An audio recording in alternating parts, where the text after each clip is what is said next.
Hello guys, welcome to മെഡ്ഹെഡബ്. അപ്പോൾ നമ്മൾ ഇന്ന് നോക്കാൻ പോകുന്നത് legal aspects for a drug store ആണ്. അതായത് ഒരു ഡ്രഗ് സ്റ്റോർ തുടങ്ങണമെങ്കിൽ എന്തൊക്കെ കാര്യങ്ങളാണ് നിങ്ങൾ ശ്രദ്ധിക്കേണ്ടതെന്നുള്ളതാണ് കേട്ടോ. അപ്പോൾ ഒരു ഹോൾസെയിൽ ആയാലും അല്ലെങ്കിൽ ഒരു റീറ്റെയിൽ ഡ്രഗ് സ്റ്റോർ തുടങ്ങിയാലും അവിടെ ഒരുപാട് കാര്യങ്ങൾ നമ്മൾ ശ്രദ്ധിക്കേണ്ട ആവശ്യമുണ്ട്. അതായത് അവിടെ നിൽക്കുന്ന ആളുടെ മിനിമം ക്വാളിഫിക്കേഷൻ, ആവശ്യമായ ലൈസൻസുകൾ, അല്ലെങ്കിൽ അതിൽ പറയുന്ന പോലെ തന്നെയുള്ള സ്പേസ് റിക്വയർമെൻറ്റുകൾ, ആവശ്യമായിട്ടുള്ള സ്റ്റോറേജ് ഗൈഡ് ലൈൻസ്, അങ്ങനെ ഒരുപാട് തരത്തിലുള്ള നിയമപരമായിട്ടുള്ള കാര്യങ്ങൾ നമ്മൾ ശ്രദ്ധിക്കേണ്ടത് വളരെ അത്യാവശ്യം തന്നെയാണ്. അങ്ങനെയാണെങ്കിൽ എന്തൊക്കെയെന്ന് നോക്കാം. First one is minimum qualification. ഒരാൾക്ക് വേണ്ട ഒരു മിനിമം ക്വാളിഫിക്കേഷൻ ആണ്. റീറ്റെയിൽ ഡ്രഗ് സ്റ്റോർ ആണ് എന്നുണ്ടെങ്കിൽ, നമ്മൾ കാണുന്ന ഫാർമസികൾ പോലെയുള്ള റീറ്റെയിൽ ഡ്രഗ് സ്റ്റോർ ആണ് എന്നുണ്ടെങ്കിൽ അവിടെ രജിസ്റ്റേർഡ് ഫാർമസിസ്റ്റ് ആയിരിക്കണം, സ്റ്റേറ്റ് ഫാർമസി കൗൺസിൽ അയാൾ രജിസ്റ്റർ ചെയ്തിട്ടുണ്ടായിരിക്കണം, മിനിമം ക്വാളിഫിക്കേഷൻ ആയിട്ട് ഡിപ്ലോമ ഹോൾഡ് ചെയ്തിട്ടുണ്ടായിരിക്കണം എന്നുള്ളതാണ്. ഡിപ്ലോമ ആകാം, ബി ഫാം ആകാം, എം ഫാം ആകാം, ഫാം ഡി ആകാം, എന്തുമാകാം. പക്ഷേ ഇന്ത്യയിൽ ഒരു ഫാർമസിസ്റ്റിന് വേണ്ട മിനിമം ക്വാളിഫിക്കേഷൻ എന്ന് പറയുന്നത് ഡിപ്ലോമ ഇൻ ഫാർമസിയാണ്. രണ്ട്, ഹോൾസെയിൽ ഡ്രഗ് സ്റ്റോർ ആണ്. അവിടെ ഒരു മിനിമം ക്വാളിഫിക്കേഷൻ, ഒരു ഹോൾസെയിൽ ഡ്രഗ് സ്റ്റോറിൽ ഒരാൾക്ക് നിൽക്കണമെന്നുണ്ടെങ്കിൽ അവിടെ പറയുന്ന മിനിമം ക്വാളിഫിക്കേഷൻ മെട്രിക്കുലേഷനും 4 വർഷത്തെ സെല്ലിംഗ് എക്സ്പീരിയൻസ് ആയിരിക്കണം, ഒരു കെമിസ്ട്രി ഷോപ്പിലായിരിക്കണം, അവിടെ സാലറി ബേസിൽ അയാൾ നിന്നിട്ടുണ്ടാകണം. ഇവിടെ ഇപ്പോഴും പറയുന്നു കോമ്പൗണ്ടിങ് ഇല്ല, ലൈക്ക് നമ്മൾ കൗൺസിലിംഗ് ഇല്ല, അങ്ങനെയുള്ള പേഷ്യൻ്റ് വൈസ് ആയിട്ടൊന്നും ഉണ്ടാവില്ല, സെല്ലിംഗ് മാത്രമായിരിക്കും ഉണ്ടായിരിക്കുക. അപ്പോൾ നിങ്ങൾക്കൊരു ചിന്ത വരും, റീറ്റെയിൽ ഡ്രഗ് സ്റ്റോറിൽ അവിടെ സെല്ലിംഗ് നടക്കുന്നില്ലേ?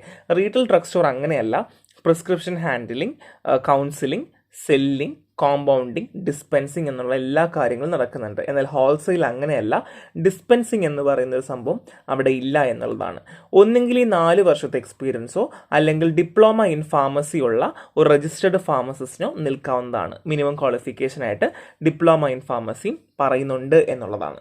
ഇനി അടുത്തതായിട്ട് റീറ്റെയിൽ ഡ്രഗ് സ്റ്റോർ ലൈസൻസ് ആണ് നിങ്ങൾക്ക് ലഭിക്കേണ്ടതെങ്കിൽ നിങ്ങൾ ചെയ്യേണ്ട കടമ്പകൾ എന്തൊക്കെയാണെന്നാണ് പറയാൻ പോകുന്നത്. ആദ്യമായിട്ട് നിങ്ങളൊരു ആപ്ലിക്കേഷന് വേണ്ടി അപ്ലൈ ചെയ്യുക. ഏതൊരു പ്രോസസ്സിൻ്റെയും സ്റ്റാർട്ടിങ് പറയുന്നത് പോലെ തന്നെ ഒരു ആപ്ലിക്കേഷൻ കൊടുക്കുക എന്നുള്ളതാണ്. ഒരു റീറ്റെയിൽ ഡ്രഗ് സ്റ്റോറിന് ലൈസൻസ് ലഭിക്കണമെന്നുണ്ടെങ്കിൽ നിങ്ങൾ ചെയ്യേണ്ടത് form number 19 drug and cosmetic rule പ്രകാരം 1945 പ്രകാരമുള്ള ഫോം നമ്പർ 19 നിങ്ങൾ സബ്മിറ്റ് ചെയ്യേണ്ടത് വളരെ അത്യാവശ്യമാണ് എന്നുള്ളതാണ്.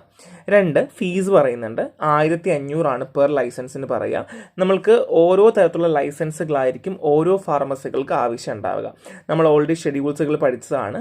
ആ സമയത്ത് ഓരോരുത്തർക്കും ഓരോരോ ലൈസൻസിങ് പറയുന്നുണ്ട്. അതുപോലെ നമുക്ക് ഒരു ലൈസൻസിന് 1500 രൂപയാണ് വരുന്നത്. അത് നമ്മൾ സ്റ്റേറ്റ് ബാങ്ക് ഓഫ് ഇന്ത്യയിലോ അല്ലെങ്കിൽ ഗവൺമെൻറ് ട്രഷറിയിലോ നമുക്ക് എന്ത് ചെയ്യാം, ഇത് അടയ്ക്കാവുന്നതാണ് കേട്ടോ.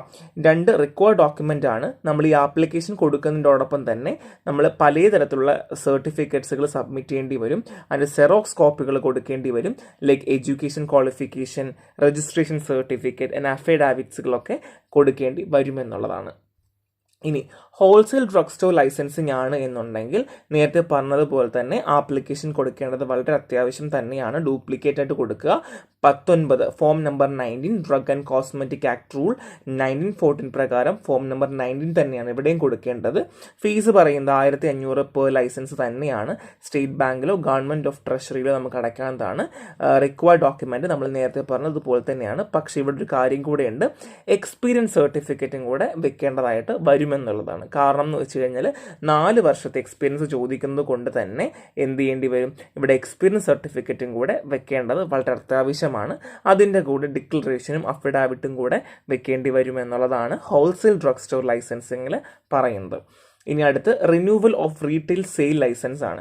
അതായത് ഇത്ര വർഷം കഴിയുമ്പോൾ നമുക്ക് വീണ്ടും റിന്യൂ ചെയ്യേണ്ടി വരും, അല്ലെങ്കിൽ നമ്മുടെ കയ്യിലുള്ള ലൈസൻസിനെ പുതുക്കേണ്ടി വരും എന്നുള്ളതാണ്. അതിനായിട്ട് നമ്മൾ നേരത്തെ പറഞ്ഞതുപോലെ തന്നെ റിന്യൂവലിന് ഫോം നമ്പർ 19 തന്നെയാണ് ഉപയോഗിക്കുന്നത്. അതിൻ്റെ കൂടെ 1500 പെർ ലൈസൻസ് വെച്ചിട്ട് നമ്മൾ State Bank of India, government of ട്രഷറിയിൽ നമുക്ക് ഫീസ് അടയ്ക്കാവുന്നതാണ്.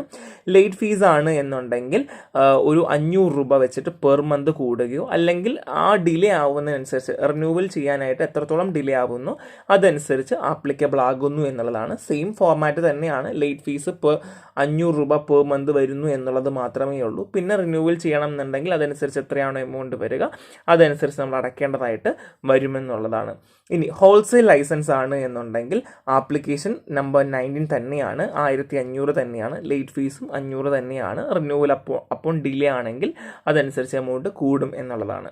ഇനി separate licence for drug category. അപ്പോൾ ഞാൻ ഓൾറെഡി പറഞ്ഞു ഓരോ കാറ്റഗറിക്കും 1500 ആകും എന്ന് പറഞ്ഞു. അതേപോലെ തന്നെ ഓരോ ഡ്രഗിൻ്റെ കാറ്റഗറിക്കും അതിൻ്റേതായ ലൈസൻസുകൾ നമുക്ക് അത്യാവശ്യമാണ്. അതായത് ഷെഡ്യൂൾ C ആൻഡ് C1 ആണെന്നുണ്ടെങ്കിൽ നമുക്ക് സെപ്പറേറ്റ് തന്നെ നമ്മൾ ലൈസൻസ് വാങ്ങേണ്ടത് വളരെ അത്യാവശ്യമാണ്. അത് വിൽക്കുക, അത് വെക്കുക, അത് എക്സിബിറ്റ് ചെയ്യുക, അപ്പോൾ ഇങ്ങനെയുള്ള കാര്യങ്ങൾക്കൊക്കെ അല്ലെങ്കിൽ ഡിസ്ട്രിബ്യൂട്ട് ചെയ്യുക, സെയിൽ ചെയ്യാനൊക്കെ ആയിട്ട് നിർബന്ധമായും ഷെഡ്യൂൾ C ആൻഡ് C1 ഡ്രഗിൻ്റെ ലൈസൻസ് വാങ്ങിച്ചിരിക്കണം എന്ന് പറയുന്നത് നിർബന്ധമാണ്. ഇനി ഷെഡ്യൂൾ X ഡ്രഗ് ആണ്. പേര് പറയുന്നത് പോലെ തന്നെ ഷെഡ്യൂൾ X ആയിട്ടുള്ള ഡ്രഗുകൾ വിൽക്കണമെങ്കിലോ ഹാൻഡിൽ ചെയ്യണം എന്നുണ്ടെങ്കിൽ എന്ത് ചെയ്യണം, നിർബന്ധമായും അതിൻ്റെ ലൈസൻസും സെപ്പറേറ്റ് വാങ്ങിയിരിക്കണം. ഇനി അതർ ഡ്രഗ് ആണ്. അതായത് നമുക്ക് വേറെ ഏതെങ്കിലും തരത്തിൽ ഇപ്പോൾ എക്സാമ്പിൾ പറയുവാണെങ്കിൽ other than C and C1 അല്ലെങ്കിൽ Xോ പ്രകാരം അതായത് മറ്റേതെങ്കിലും ഡ്രഗുകൾ ഏതെങ്കിലും ഉണ്ട് എന്നുണ്ടെങ്കിൽ അത് ഡിസ്ട്രിബ്യൂട്ട് ചെയ്യണമെങ്കിലോ സ്റ്റോക്ക് ചെയ്യണമെങ്കിലോ എക്സിബിറ്റ് ചെയ്യണമെങ്കിലോ നമുക്ക് അതിൻ്റേതായ ലൈസൻസ് എടുക്കേണ്ടത് വളരെ അത്യാവശ്യമായ ഒരു കാര്യമാണ്. ഓക്കെ അല്ലേ, മനസ്സിലായെന്ന് പ്രതീക്ഷിക്കുന്നു. ഇനി മിനിമം സ്പേസ് റിക്വയർമെൻ്റ് ആണ്. റീറ്റെയിൽ ഡ്രഗ് സ്റ്റോർ ആണ് എന്നുണ്ടെങ്കിൽ 10 സ്ക്വയർ മീറ്റർ ആണ് പറയുക കേട്ടോ. ഒരു പുതിയൊരു റീറ്റെയിൽ ഡ്രഗ് സ്റ്റോർ നിങ്ങൾക്ക് തുടങ്ങണമെന്നുണ്ടെങ്കിൽ 10 സ്ക്വയർ മീറ്റർ ആണ്. പല ടെക്സ്റ്റ് ബുക്കുകളും പല രീതിയിൽ പറയുന്നുണ്ട്. മിനിമം ആണ് ഞാൻ ഇവിടെ പറഞ്ഞിട്ടുള്ളത് കേട്ടോ. ഇനി ഹോൾസെയിൽ ഡ്രഗ് സ്റ്റോർ ആണെങ്കിൽ അവിടെയും 10 സ്ക്വയർ മീറ്റർ തന്നെയാണ്. ഒരു പുതിയ ഹോൾസെയിൽ ഡ്രഗ് സ്റ്റോർ തുടങ്ങണമെങ്കിൽ 10 സ്ക്വയർ മീറ്റർ തന്നെയാണ്. ഇനി ഹോൾസെയിലും റീറ്റെയിലും കൂടെ ഒരുമിച്ചാണ് നിങ്ങൾ തുടങ്ങാൻ നോക്കുന്നതെങ്കിൽ 15 സ്ക്വയർ മീറ്റർ ആയിരിക്കണം എന്നാണ് പറയുന്നത്. ഹോൾസെയിലും റീറ്റെയിലും കൂടെ ആണെന്നുണ്ടെങ്കിൽ 15 സ്ക്വയർ മീറ്റർ ആണെന്നാണ് പറയുന്നത്. ലേറ്റസ്റ്റ് അപ്ഡേഷനിൽ പല മാറ്റങ്ങളും വരുന്നുണ്ട്. സോ ലേറ്റസ്റ്റ് അപ്ഡേഷൻസ് നിങ്ങൾ നോക്കിക്കോളാം, എന്തെങ്കിലും മാറ്റങ്ങൾ വന്നിട്ടുണ്ടോ എന്നുള്ളതാണ്. ഇതിൻ്റെ മിനിമമാണ് കേട്ടോ പറയുന്നത്. ഇനി സ്റ്റോറേജ് റിക്വയർമെൻ്റ് ആണ്. നിർബന്ധമായും നമുക്ക് വാക്സിൻസ്, ചില ആൻറ്റിബയോട്ടിക്സ്, സെറാസ് അല്ലെങ്കിൽ എൻസൈമാറ്റിക് പ്രിപ്പറേഷൻസ് ഒക്കെ സ്റ്റോർ ചെയ്യണമെന്നുണ്ടെങ്കിൽ നമുക്ക് ഒരു 2 to 8 ഡിഗ്രി സെൽഷ്യസ് ഒക്കെ മെയിൻറ്റെയിൻ ചെയ്യേണ്ടി വന്നേക്കും. അപ്പോൾ നമുക്ക് എന്ത് വേണ്ടി വരും, റെഫ്രിജറേഷൻ ആവശ്യമാണ്. അല്ലെ, അതിന് വേണ്ടിയിട്ട് നമുക്ക് റെഫ്രിജറേഷൻ ആവശ്യമായതുകൊണ്ട് തന്നെ നമുക്ക് അതിൻ്റേതായ അല്ലെങ്കിൽ നമ്മുടെ ആവശ്യം എന്താണോ അതനുസരിച്ച് നമുക്ക് റെഫ്രിജറേറ്റർ വെക്കാവുന്നതാണ്. ഇനി ഷെൽഫ്സ് ആണ്. സോ സഫിഷ്യൻ്റ് ആയിട്ടുള്ള റാക്സുകൾ നമുക്ക് ഡ്രഗ് സ്റ്റോർ ചെയ്യേണ്ടത് വളരെ അത്യാവശ്യം തന്നെയാണ്. സോ അതിൻ്റേതായ ആവശ്യങ്ങൾക്കുള്ള രീതിയിൽ നമുക്ക് എന്ത് ചെയ്യാം, റാക്കുകൾ ചിട്ടപ്പെടുത്താം എന്നുള്ളതാണ്. നമ്മൾ പറയാൻ പോകുന്നത് അഫിഡാവിറ്റ്സ് ആൻഡ് ഡീഡ്സ് ആണ്. ഇപ്പം എക്സാമ്പിൾ പറയുവാണെങ്കിൽ നിങ്ങൾ ഒരാളെ നിർത്തിയിട്ടാണ് ഒരു കട തുടങ്ങുന്നതെങ്കിലോ അല്ലെങ്കിൽ നിങ്ങൾ നിങ്ങളുടെ ഓണർഷിപ്പ് വെച്ചിട്ട് വേറൊരാളെ നിർത്തിയിട്ടാണ് ഒരു ഹോൾസെയിൽ തുടങ്ങുന്നതെങ്കിൽ അതിൻ്റേതായ കുറച്ച് ഡോക്യുമെൻറ്റ്സ് നമ്മൾ സബ്മിറ്റ് ചെയ്യേണ്ട ആവശ്യമുണ്ട്. അതായത് അഫിഡാവിറ്റ്സിൽ പറയുവാണെങ്കിൽ ക്വാളിഫൈഡ് പേഴ്സൺ, പാർട്ട്നേഴ്സ് ഉണ്ടെങ്കിൽ, പ്രോപ്പർട്ടീസ് ഉണ്ടെങ്കിൽ, പ്രോപ്പർട്ടീസ് ഇൻ ദ സെൻസ് അത് നിങ്ങളുടെ ഓൺ പ്രോപ്പർട്ടി ആണോ അല്ലെങ്കിൽ വേറെ റെൻറ്റഡ് പ്രോപ്പർട്ടി ആണോ അങ്ങനെയുള്ള കാര്യങ്ങൾ, അല്ലെങ്കിൽ അതുമായി ബന്ധപ്പെട്ട് ഡ്രഗ് സ്റ്റോറുമായിട്ട് ബന്ധപ്പെട്ട് വരുന്നുള്ള ഡീറ്റെയിൽസുകൾ ചോദിക്കുന്ന രീതിയിലോ അല്ലെങ്കിൽ നിങ്ങൾക്ക് നിങ്ങളുടെ ആ ഒരു ആപ്ലിക്കേഷൻ സബ്മിറ്റ് ചെയ്യുമ്പോൾ സബ്മിറ്റ് ചെയ്യാൻ പറ്റുന്ന രീതിയിലോ സബ്മിറ്റ് ചെയ്യേണ്ടത് വളരെ അത്യാവശ്യമാണ് എന്നുള്ളതാണ്. 2 പാർട്ട്ണർഷിപ്പ് ഡീഡാണ്. അത് ചില സമയങ്ങളിൽ പാർട്ട്നേഴ്സ് ചേർന്നിട്ടായിരിക്കും ഒരു ഡ്രഗ് സ്റ്റോറോ അല്ലെങ്കിൽ ഒരു റീറ്റെയിൽ ഷോപ്പോ ഒക്കെ തുടങ്ങാനുള്ള ചാൻസ് കൂടുതൽ. ആ സമയത്ത് അതിൻ്റേതായ അല്ലെങ്കിൽ അതുമായിട്ട് ബന്ധപ്പെട്ട ഡോക്യുമെൻറ്റ്സ് നിങ്ങൾ സബ്മിറ്റ് ചെയ്യേണ്ടത് വളരെ അത്യാവശ്യമാണ്.